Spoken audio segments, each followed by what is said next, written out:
Why do people gossip?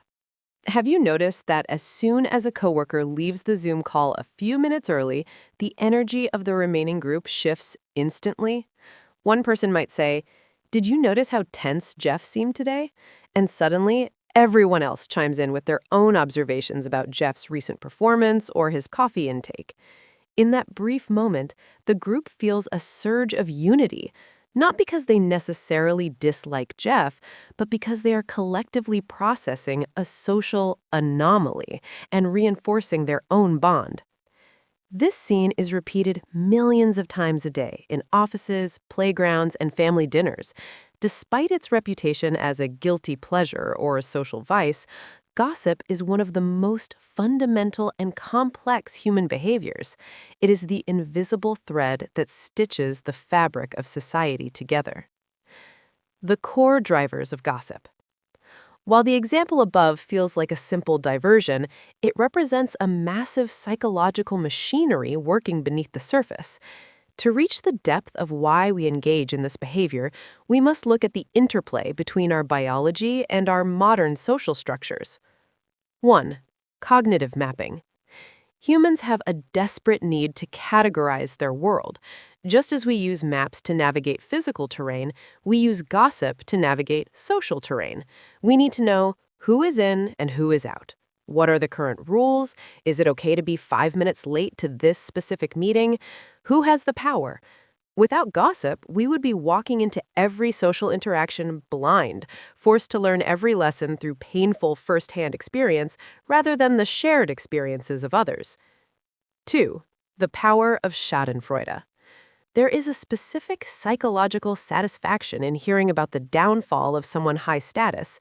This isn't just being mean, it's a biological mechanism that helps keep social hierarchies from becoming too rigid. When we gossip about a celebrity scandal or a CEO's blunder, it temporarily levels the playing field, making the observer feel more secure in their own social standing. 3. Verification of reality. Often we gossip to see if others see what we see. This is called social validation. If you suspect a friend is being passive-aggressive, you might mention it to a mutual acquaintance. If they agree, your reality is validated, and your anxiety decreases. If they disagree, you recalibrate your perception. In this way, gossip acts as a social sanity check. To understand why we gossip, we have to look back at our primate ancestors. 1. The evolutionary roots. Gossip as social grooming.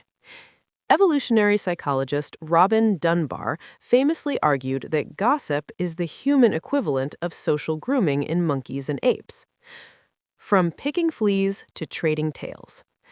Primates spend up to 20% of their day grooming one another.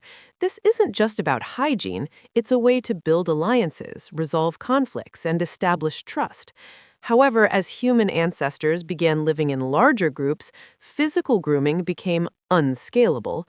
If a group has 150 members, the Dunbar number, there simply isn't enough time in the day to groom everyone individually to maintain social cohesion.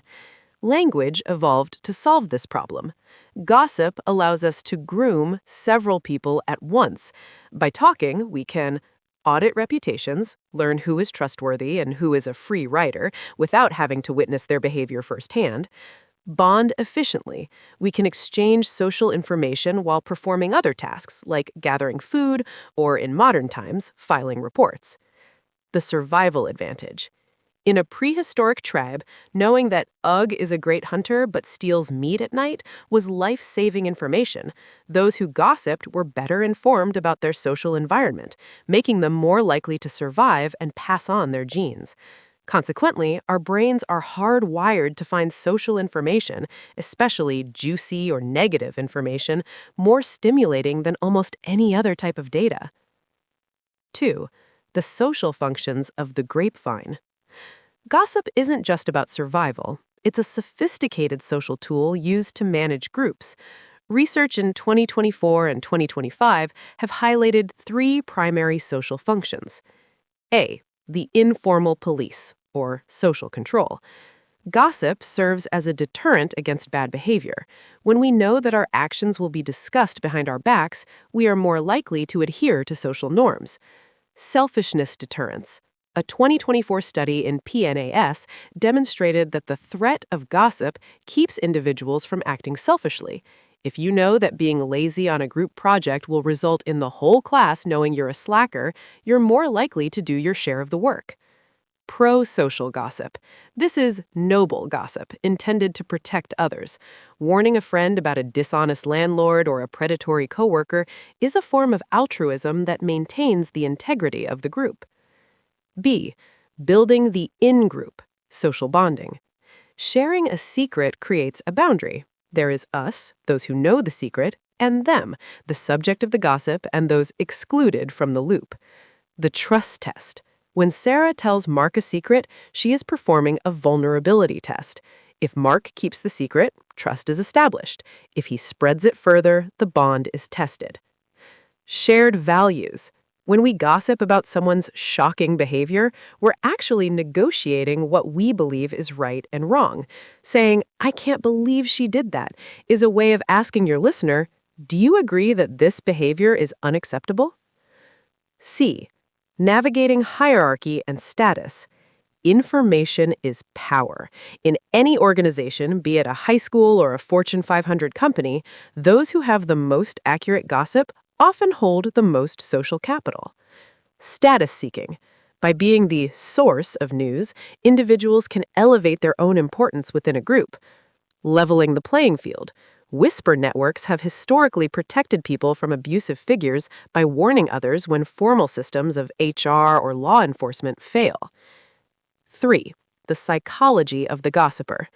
Why does it feel so good to spill the tea? The answer lies in our neurobiology and our inherent psychological needs. The dopamine hit.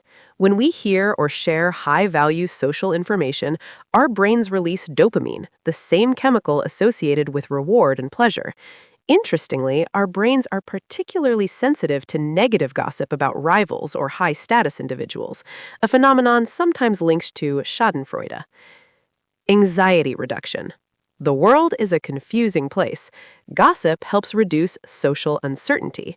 If we don't know why a manager was fired or why a friend is acting distant, our brains feel a sense of unease. Acquiring a missing piece of the puzzle, even if it's just a rumor, provides a sense of cognitive closure and control. The narcissism factor. Recent research, 2025, published in Taylor and Francis, suggests that certain personality traits influence how and why we gossip. Individuals with higher levels of narcissism are more likely to use pro-self gossip, information intended to disparage rivals or inflate their own status, whereas those with high empathy are more likely to engage in pro-social gossip to protect the group. 4. The dark side, when gossip turns toxic. While gossip has many noble functions, it can easily transform into a weapon. The erosion of trust. When negative gossip becomes the primary mode of communication, psychological safety evaporates. In workplaces where everyone is talking about everyone else, employees become guarded, creative risks decrease, and emotional exhaustion sets in. A 2025 study found that negative supervisor gossip is a major stressor that leads to impression management, where employees spend more time trying to look good than actually doing good. The cynicism trap. Gossip tends to skew negative. Because we are evolutionarily primed to pay attention to threats, we share stories of cheaters more often than cooperators. Over time, this can create a distorted view of reality, making us believe the world, or our office, is much more toxic than it actually is. Summary of gossip. Function. Information. Gathering information about the social environment. Who is the new hire reporting to? Bonding. Strengthening ties between the speaker and listener. I'm only telling you this because I trust you. Social control. Policing norms and punishing free riders. He never pays his share of the bill. Entertainment. Relieving boredom or providing recreation. Talking about celebrity scandals or reality TV. Conclusion. We gossip because we are social animals. We do it to protect our friends, to find our tribe, to keep the powerful in check, and simply to make sense of the complicated humans around us. While it can be destructive when fueled by malice, gossip is fundamentally a tool for connection. Next time you find yourself spilling the tea, ask yourself, is this building a bridge or is it burning one? Understanding your intent can turn a guilty pleasure into a meaningful way to navigate your social world.